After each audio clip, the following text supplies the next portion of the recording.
to the Heather Penny podcast, where our goal is to help you reach your potential by increasing clarity, building confidence, and engaging courage.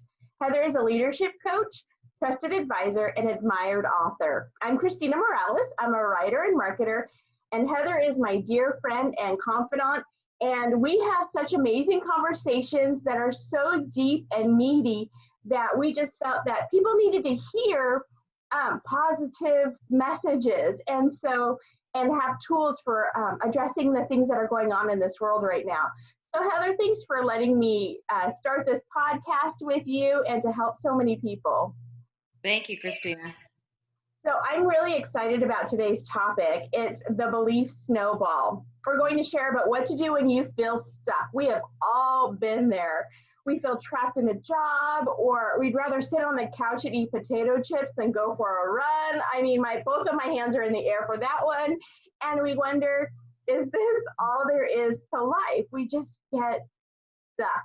So Heather, I'm so glad that you have tools to help us.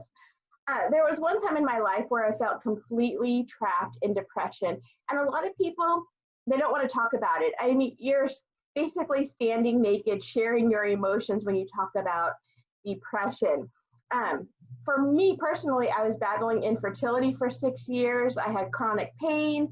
I stopped working because I wanted to get pregnant, and I felt so stuck. And I remember one day, I was literally in a ball on my bathroom floor weeping, and I was wondering, God, where are you? I was in the bottom of the pit, and there was no speck of light.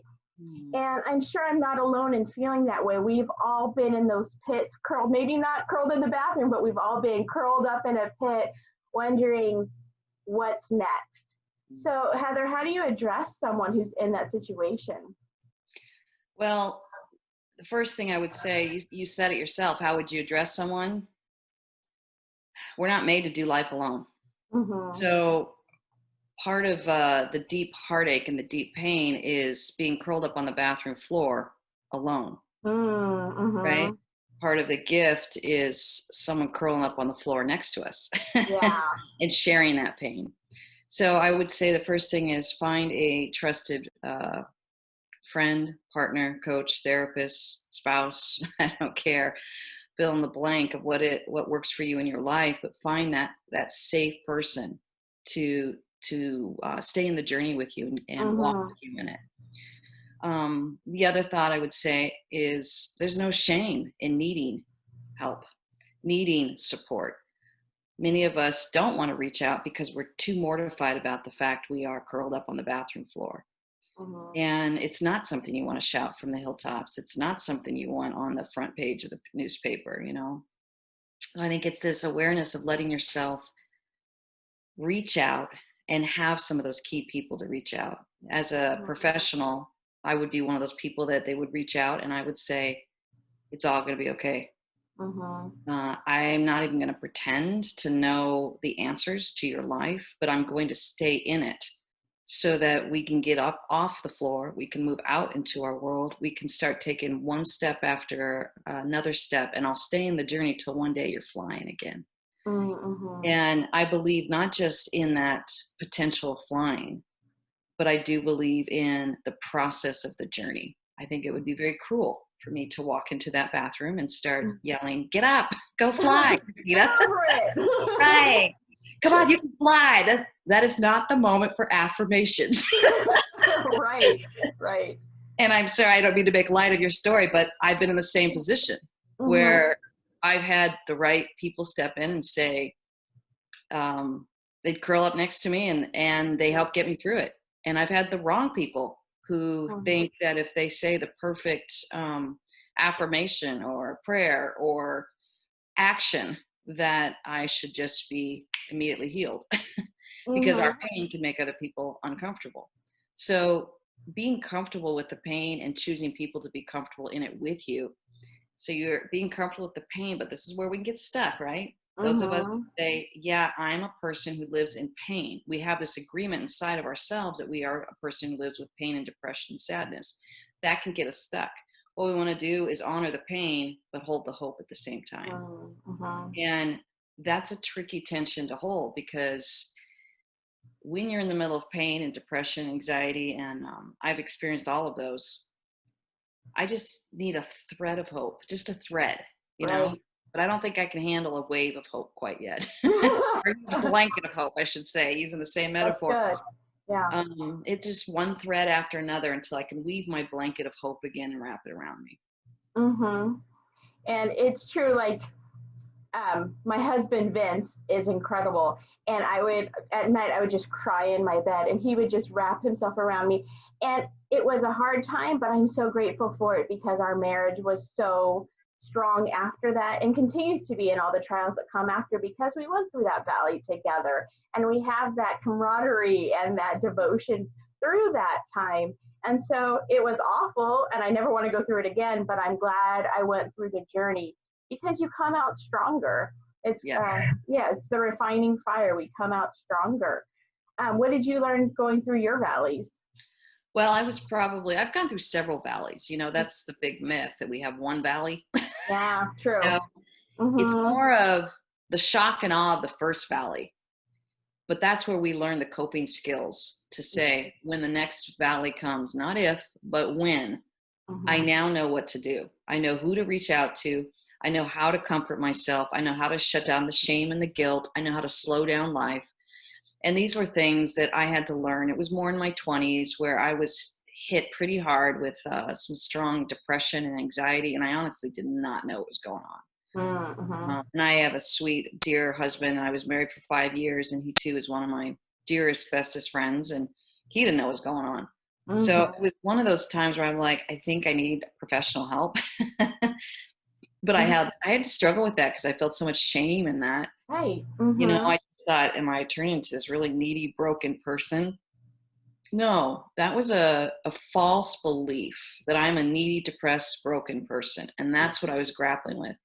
And that's where I started learning more of these terms, false belief and true beliefs. And I realized the true belief is I'm in a lot of pain and I'm trying to get my hope and my joy and my freedom back.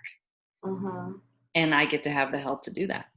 And I Mm-hmm. think once I started holding more onto that true belief, that's when it started moving into, I had weekly conversations with an amazing therapist. I Mm-hmm. got to develop some new coping skills, but really what I was learning was how to address a deep valley in my life.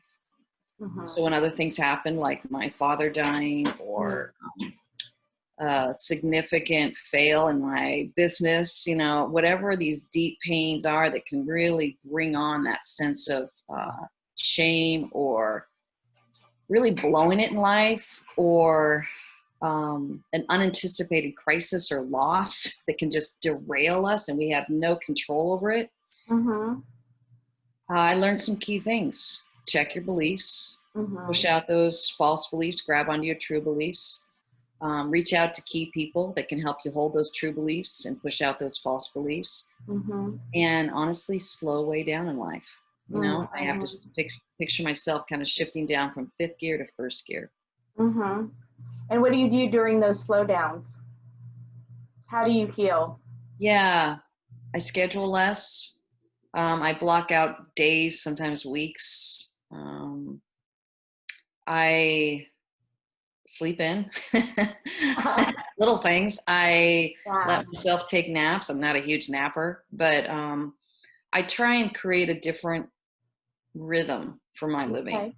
I surround myself with a tremendous amount of beauty. Beauty is very soothing and healing. I surround myself with a lot of nature. Mm-hmm. Even if it's maybe a gray time of the year. I live in Northern Cal, and sometimes we have these gray days. You know, I just make Mm-hmm. sure I have some beautiful greenery around me, or I just get out under the sky. There's little things I do to make sure that I'm staying present to my world and what is helping me foster a gentler way of living. And the world Mm-hmm. can be very harsh. I see people be very harsh to themselves Yeah. and like to participate in this. Let's just be not just kinder to ourselves, but let's just be gentler. Mm-hmm. When we've gotten some hits in life, there's one client that's coming to my mind, and she came to me and she's like, well, it's been a week and I can't seem to get over my husband dying. I was like, A week. yeah, a week. Yeah, but this is My what I do goodness. with these amazing overachievers. And I go, oh, well, hang on. First, I have to appeal to the logic, which is the research shows that it's kind of a process. And Yeah. I'll tell you my experience, it's closer to 2 years. Yeah. But you're not in the same dark hole. It gets better with each day, but you just have to slow it down. I liken it to kind of a gray world that starts gently getting the color back. Mm-hmm. And I don't think we have a real awareness for how to honor the pain in our life. And it's even harder if we don't have a word for it. And that's what I was dealing with in some of my darkest hours was I didn't have one thing to point at. I had just been living too hard, too harshly, too long, too fast. And my heart had just kind of gotten beat up and I hadn't really paid attention much to it. I just kept saying, get on board. Come on, hurry up. Don't worry about that. Keep moving forward. Mm-hmm. Mm-hmm. Long answer to your question, Christina. No, we want the depth of it. We want the reality because like you said, it's not just get over it. Okay, it's this long process, which is going to take a long answer and a long time to really feel everything and to acknowledge our feelings and say, okay, this is what I'm feeling. This is why, this is the cause of it. Now, how do I address it? Or if you just, like you said, if you gloss over it and you keep moving forward, that root is still there like a weed and it's going to contaminate your life. Yeah. So, do you think men and women process depression differently? That's a good question. I used to think they did Mm-hmm. until I started with my work. And I have some of the most sensitive male clients that have taught me so much about keeping my heart integrated. Mm-hmm. And I think one of the myths that I'm beginning to push against in our society is that women are more sensitive than men. Mm-hmm. And I think even just raising a son and a daughter, I have not seen that to be true. Really? I think that, I think they're both equally sensitive, but they're sensitive in different ways and they emote it differently. Mm-hmm. And so I see this a lot with male and female clients. And I feel like sometimes I wonder if the males aren't showing me their emotions because they've been told they're not supposed to. Right. Mm-hmm. But when I get them behind the scenes, more quiet one-on-one, I'll hear their heartbreak.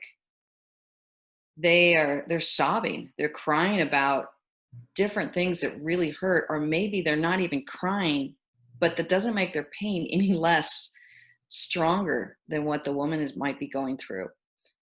She just has maybe learned to emote it more, or she lives in a world that lets her emote it more. Mm-hmm. And he's been told he can't cry, or he just doesn't access the emotions quite as quickly.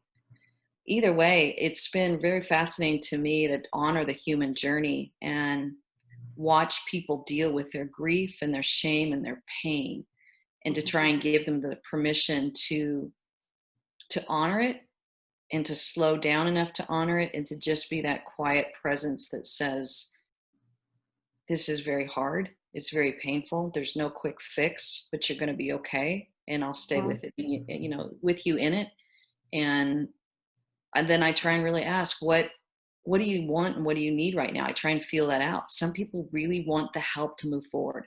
Mm-hmm. Like, please help me move forward. And other people are like, could you just sit here and cry with me and give me a blanket, And I think I just try and be sensitive to that so that I can honor where they're at and let them know that they're not alone in it. And yet, as a coach, my job is to always help them move forward. There's a reason they're coming to me. They want to move forward.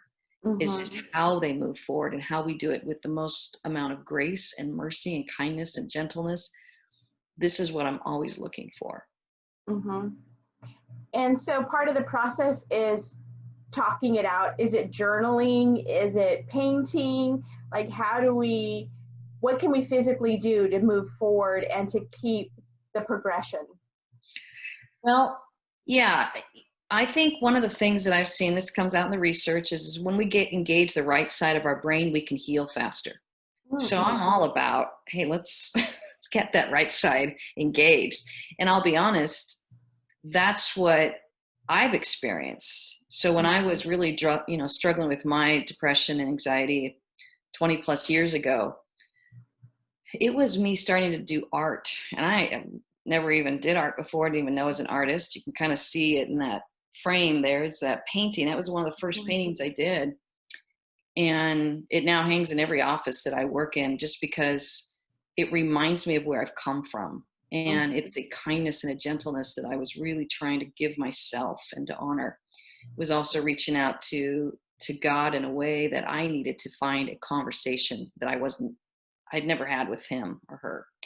And so kind of stepping into that space was really powerful for me.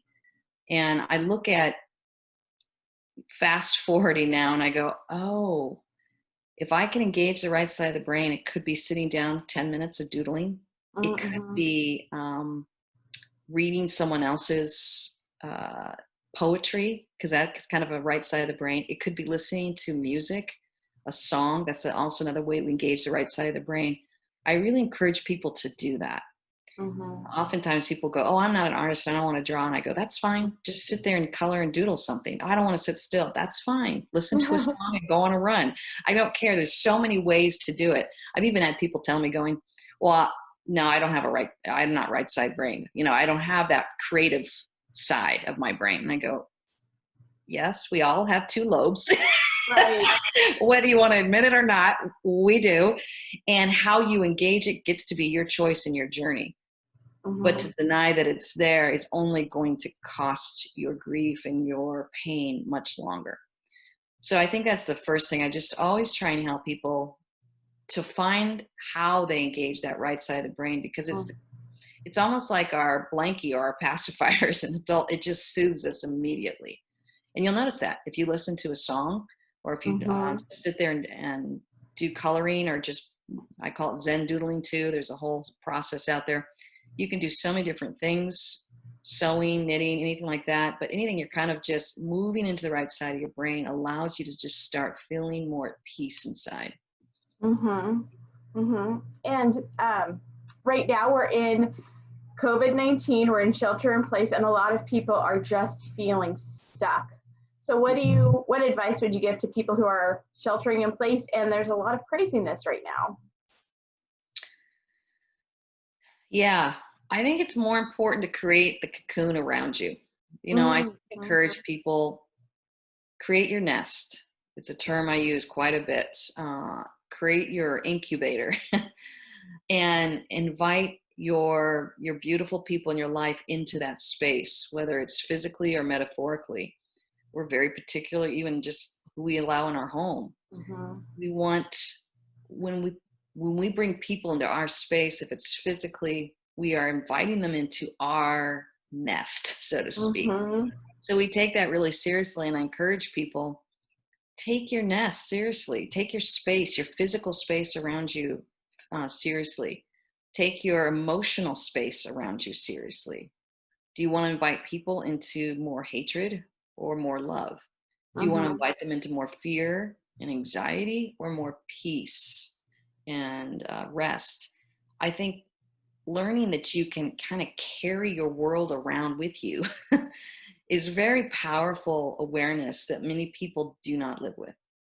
And so as we shelter in place, I think it's a really cool opportunity to honor your nest around you, honor where you're living and where you're staying, and how you're inviting people into that, whether it's through social media, or whether it's through any other virtual platforms, or whether it's actually physically bringing them into your space.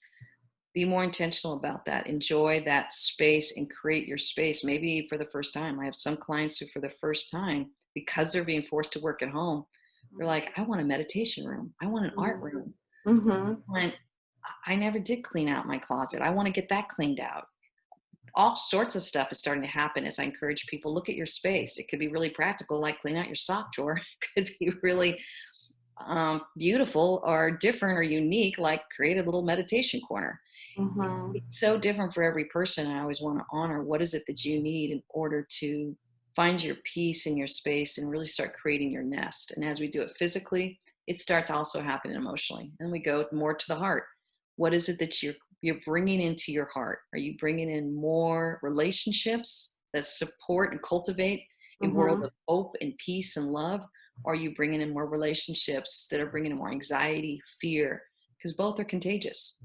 So you want to start growing that. And as we've slowed down and shelter in place, it's a time to start being really intentional about that. There's also so many people hurting out there, and children hurting, and dysfunctional families that are being forced to live together. And some of them are doing well, and some of them are not doing so well. I try and be sensitive to those as I reach out to some other families that are struggling, have not had the tools to be able to really live together well. And I just want to offer them love and grace. There's no judgment this time. I think the more we can stay away from judgment and condemnation, the more we have this opportunity to actually raise each other up. We're slowing down long enough. So again, another long answer to that question, but it's something that I'm really seeing around me, and it's just happening day after day after day. Yeah, I think it's so good because we need permission to say who comes into my heart, who comes in through my computer, who comes into my door, because it seems like we have to be accepting and loving. And if someone has their quirks, oh, that's them, but I still have to accept them. And it's okay to protect ourselves. It's okay to say, no, this is not healthy for me right now. And we need, I don't know why, but it feels like we need permission to protect our heart and not serve everybody and put everybody else first. Sometimes it's okay to put ourselves first. Yes. And I appreciate you saying that. So thank you. Sure. Yeah, we get caught up in the different silly arguments like to wear masks or not to wear masks. I don't have an opinion on that. I have an opinion on what feels right for that moment and for this space and for this people and for this group. What would cultivate more peace, more love, more kindness? We're asking those questions and not feel this over concern about having to make a point or stand on a hill. We've lost some of our humanity when we start. We're looking at issues and we're not looking at people anymore. Bingo. Yeah. Yeah. And if it makes you feel safer for me to have a mask on, I will do that out of love and care for humanity. And it's less about, standing on this hill of right and wrong. So I think the more we start remembering that we're all have this ability to have more humaneness toward one another and focus on really the humaneness of that, it starts being a part of creating nests that are beautiful all around the world that we're inviting people into. But if we're inviting people into condemnation, judgment, and shame on you for not doing something a certain way, we're creating these very dark holes around our world that is not letting people develop and grow and feel safe in a time of so much fear. Right. They're in the pit and we're letting them stay in the pit. It's almost like we're putting covers on top or putting soil or rocks on it, keeping them in the pit. Yeah. And where did the term belief snowball come in? What do you mean by that? Well, it's actually a chapter in my new book that's coming out pretty soon. And I'm so excited. But it's this idea that one belief can lead to another. Okay. So I'll start with the negative belief, a false belief, then I'll give you a true belief. But a false belief would be, oh, I'm not enough. I can't do this. And if I'm in the middle of trying to switch jobs and move into a whole new career, that belief is going to snowball where then I don't think I can do well in the interview. Then I don't think I can show up and actually apply for the right job. Then I don't think you see how it goes? Totally. And here's one thing that's really the challenge. The more creative you are and the smarter you are, the more it can work against you. I always tell my really smart clients, I'm like, I'm so sorry, but your IQ is now working against you because your belief snowball just morphed into about 10 really false beliefs in a matter of 10 seconds, and the encouraging thing though is we can do the same thing with our true beliefs. I do have what it takes. I don't know which job yet. I will just get out there and start celebrating myself for being brave. If I bomb an interview, it's okay. There's another one waiting for me. You see how that then starts moving, and it all starts with a true belief or a false belief. It's basic as I can't make a change to I can dare to be brave. That's so good. Well, that's all the time we have for today. Thank you, Heather. You're so welcome. Please subscribe to Heather Penny Podcast. And for questions, comments, and resources, please visit heatherpenny.com. Remember, to live your best life, you have to live intentionally. Have a great day, and we can't wait for you to join us next week. Thank you, Heather. Thank you all. Take care.